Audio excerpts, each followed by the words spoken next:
All right, protect yourself at all times. We are on it. Here we go. Ron Futrell with the latest Vegas Sportscast for this Monday. Okay, haven't chatted for a while. It hasn't been a whole lot going on. So, but now there is a ton of stuff happening right now that we got to chat about. Talking NHL free agency, Vegas Golden Knights, and the latest happening there. We'll have a lot on that. Let's see. Update you on the 51s in town for the 4th of July. Let you know what's happening there. The Aces playing basketball at Mandalay Bay. And also, hey, how about this one? LeBron going to the Lakers and what it's doing to the odds here in Vegas. So, all of those things and much more. Here we go. Let's jump right into it. First of all, Vegas Golden Knights lose two of their top free agents. Not real surprising there. Would have been nice to be able to keep them, but David Perron is gone back. Hey, he's going back to the St. Louis Blues. That's where they got him from. So, David Perron back to the Blues, and also James Neal going to Calgary. Good deal for Neal. 5 years, nearly $29 million. So losing those two, the team is going to look different, as George McPhee, the general manager, said recently. He said, yeah, the team will look different, and those two guys both gone on the free agency market. But okay, on the other side of it, who the Knights have picked up. I'll tell you who they picked up and what I believe they need to do from here. Ryan Reeves signed a new contract with the Golden Knights, so he's back for another season. 2 more seasons, actually. Continued his contract, so he is back. Had 10 points, had 4 goals, 6 assists with the Golden Knights. Played 79 games for them, and, of course, had that key goal against Winnipeg. His stick is in the Hall of Fame from that one, where he deflected the puck and put that one in the net. So that was an exciting moment for the Knights to be able to do that. Nick Holden has signed a contract with the Golden Knights. They got him. He's a defenseman, pretty good defenseman. Played for the Rangers and Bruins last season. Look for him to do some big things.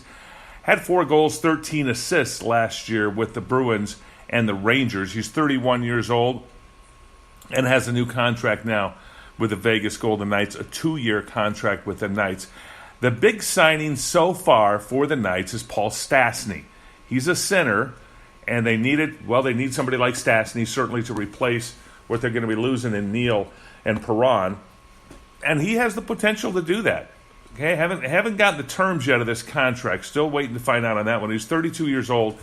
He had 53 points last year with the Winnipeg Jets. Played every game with the Jets. He's a front liner with the Jets. Had 16 goals, 37 assists last year. Also played a little bit for the St. Louis Blues as well. So Paul Stastny is a Vegas Golden Knight. Looking forward to seeing him play here. I think he's going to be a good addition.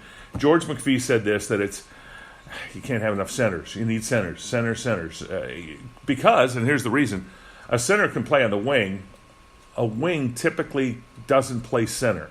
So that's the way that goes. So you have somebody who's more versatile there with a lot of things happening right here. Stastny told the NHL Network, here's a quote from him, "You kind of see what's out there, you see what's the best fit for you and your family, and I was fortunate enough to be in a situation where there was a couple of good options, but in the end, I think this one made the most sense for us," Stastny told the NHL Network. So, Paul Stastny with the Vegas Golden Knights. Now, I don't see him in that top line, but he was a little bit of insurance. Here's what Stastny was a little bit of insurance for the negotiations going on with William Karlsson right now, because they're still going on. He's a restricted free agent. So if they lose Karlsson, they have Stastny that can jump into that line with Riley Smith and Jonathan Marchessault. That's the thinking. That's the theory here. That's, I'm sure, what George McPhee and Gerard Gallant are thinking here. But it would be nice to be able to... 2 things I think the Knights need to do here, and they both involve a Karlsson, an Erik Karlsson and a William Karlsson, okay? First of all, William Karlsson, Wild Bill. Be nice to be able to get him signed so that front line stays the same. What sort of money and what sort of terms, what sort of length of a contract is he going to need? Hard to say. You might want a long-term deal. We're fighting with George McPhee. He's not a big fan of long-term deals. He's not a big fan of big money, long-term deals. His theory is this: in the NHL, this ain't the NBA, okay? LeBron James, we'll talk about that in a moment. But in the NHL, top-line guys play 20 minutes, maybe 22 tops. You're not playing 42 minutes of a 48-minute game like LeBron James would play. So you've got to be able to have 4 good lines, and you've got to be able to spread the money out to have 4 good lines out there. If you're going to put a bunch of money into one guy, okay, it's nice to have the one guy, and the guy can score, and the guy can do some good things for you. But what you end up doing is weakening, since they have a salary cap now. Salary cap is $79.5 million for the teams.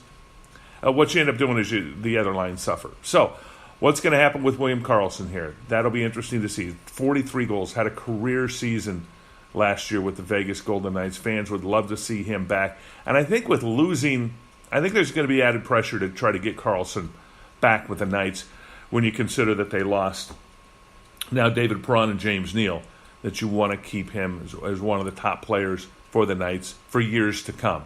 Riley Smith and Jonathan Marchessault already signed, and they're good to go. They had contracts already that extended them through the season. Marchessault signed his contract earlier in the year. So that's one of the issues. The other Karlsson, Erik Karlsson, okay, be able to pick up Erik Karlsson would be a big thing for the Knights to be able to do, and they've talked about him for a while to try to make this happen, to get Erik Karlsson. He plays for the Senators. He's a great defenseman for the Senators here, and he's probably the best pure defenseman in the league right now with Ottawa. They've made a contract offer to him. He was their captain last season, but he's not sure what to do. This was not that long ago. Yesterday, yesterday, they made a contract offer to Erik Karlsson to try to keep him there long term. But it's been no secret that the Knights have wanted Erik Karlsson to be able to come here, to play here, and now we just wait, see what happens.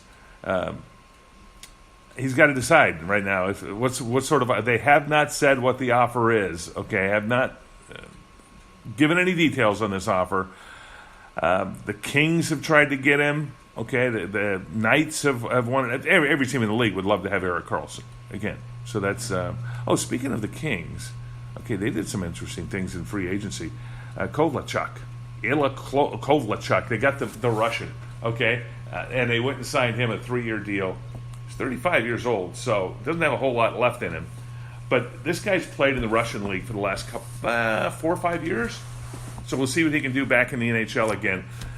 So that's probably one of the most interesting signings. The biggest deal, of course, John Tavares going from the Islanders home to Toronto. That's where he's from as a kid. He flashed up some pictures, in fact, of him when he was a kid with his Toronto Maple Leafs blanket laying in bed and with Leafs memorabilia and stuff that he had as a kid. So he's returning home, big money deal to be able to play for his hometown team, the Toronto Maple Leafs. So John Tavares, and the Knights were not in contention for him, and that's where he wanted to go. And it's rather interesting that the Islanders, I figured he might stay there. He was good, had a relationship with the new GM for the Islanders.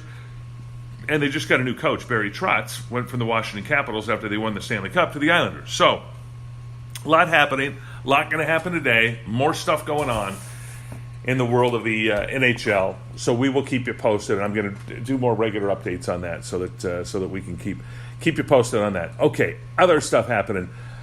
51's in town. They've got a game next couple of nights, 2 nights. They get tonight and tomorrow. They are playing against Salt Lake. And so Tuesday night will be big fireworks. Tuesday night the 3rd, because the 4th is on Wednesday. Happy Independence Day, everybody. And by the way, I do like saying Independence Day over Happy 4th. Just because Independence Day is what it is. And gives it a little more meaning than just every month has a 4th. Okay? I know it's the 4th, but Independence Day is what it is. So, note on that. But anyway, so you've got tonight and tomorrow, Golden Knights against Salt Lake, and tomorrow night, Tuesday, will be the big fireworks extravaganza out there. WNBA stuff going on right now. The Las Vegas Aces, they've done their last 10 games, they've been playing 500 basketball. Okay, for them, not okay. And in there was a win over the LA Sparks, the defending champs. They beat them here on Friday at Mandalay Bay. But they've gone 5-5 in their last 10 games. They're still at the bottom of the Western Conference of the WNBA with a 6-12 record are the Aces. And, speaking of basketball, and I guess I could have led with this, but it's a lot of Laker fans in Vegas, and I'm one of them. Okay, Lakers signing LeBron James, 4 years, $154 million, leaving Cleveland, coming to the Lakers. Okay, what this does for the Lakers, obviously gives them a superstar. Lakers, one of the most storied franchises in the NBA. They've got 16 championship banners, the Lakers do, but haven't been to the playoffs in the last 5 years, and that's been rough. I mean, basketball is not, it's hard to get excited. Again, I grew up in LA, so I'm a Lakers fan. I've said that many times before. So it's been hard to have any interest or any excitement over the Lakers with the way that they played recently and the problems they've had, the issues they've had. But now with LeBron, he can help the young players that they've got improve. Okay? He did that with Cleveland, and I think he's got the desire to do that again, but he's going to need some help. Now, what that means is there will probably be some players that will want to come to L.A. to play with the Lakers and be with LeBron. And I am talking to you, Kawhi Leonard, in San Antonio, okay, and what he may do there. He wants out of San Antonio, was not happy with the way that they dealt with his injury late last season. He's got 1 year left on his contract with San Antonio, so it would have to be a trade. Lakers can't give up a whole lot, don't have a lot to give up, but can't give up a whole lot because he only has 1 more year left on his contract. So they've got to either get a commitment out of him that he's going to extend his contract longer. But I think it'd be a great fit for Kawhi Leonard in L.A. Okay, I'm biased. Number one, let's get that out of the way. Number two, he doesn't like being the main guy. I mean, he's now we can call him a perennial NBA All-Star. He's just a great player. I did not see this in him when he was at San Antonio in San Diego in college with the Aztecs, San Diego State.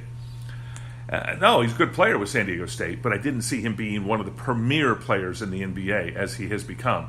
So, that being said, I think he would be a great complement to a LeBron James in LA if the Lakers can swing a deal. But Magic Johnson got this one done, and he made the statement over the weekend. He says, if I can't get this deal done with LeBron, then I should retire as general manager and no longer be the GM of the Lakers. I think Magic knew something when he said that. He met with LeBron on Saturday in L.A. LeBron has a home in L.A. LeBron has an interest in doing things post-career that he could do in L.A. that he couldn't do in Cleveland, talking commercials, TV, movies, that sort of stuff, an entertainment career. And being in L.A. and establishing his presence there would be important for him. So he's looking at his career beyond the Lakers. Plus, and let's go here. If he could win the championship there, if he could do, that would make 3 teams: Miami, Cleveland, and the Lakers. Now that's a long ways off. But here's what happened. When LeBron signed with the Lakers, the odds here in Vegas changed. They are now 7-2. They're the number 2. Them and Boston are number 2. Boston's also 7-2, behind the Golden State Warriors, who are the favorites 6-1 to win the NBA championship. So those are the odds that are out. The odds have changed. LeBron can change the odds, and that's what he did. So now Lakers. Oh, how about this? Now, wouldn't the NBA like to see Lakers Celtics in the championship in the finals? Yes. Short answer. Yes. All right. The clock is working here. That's good. Yes, they would love to see that return, that magic from the 80s when the Lakers and the Celtics. That was just a great time in the NBA, and they know it, and they would love to see that happen again. Celtics are a top-notch team. Celtics, now you look at the East. With LeBron gone from the East, all sorts of good things can happen in the East for the Celtics. Indiana, Philadelphia, Milwaukee's coming up. Different teams that have a shot now in the East with Cleveland now out of it. Oh, the odds for Cleveland now has gone to 500-1 to win the NBA championship with LeBron gone. So there you go. That's the odds here in town. But yeah, a lot of optimism in the Southland right now for the possibility of LeBron James making some great things happen in LA now that he's signed that big 4-year deal. And that's probably his last contract in the NBA, I would imagine. But we'll see. Who knows? I mean, he started young as a kid, straight out of high school. So we'll see what LeBron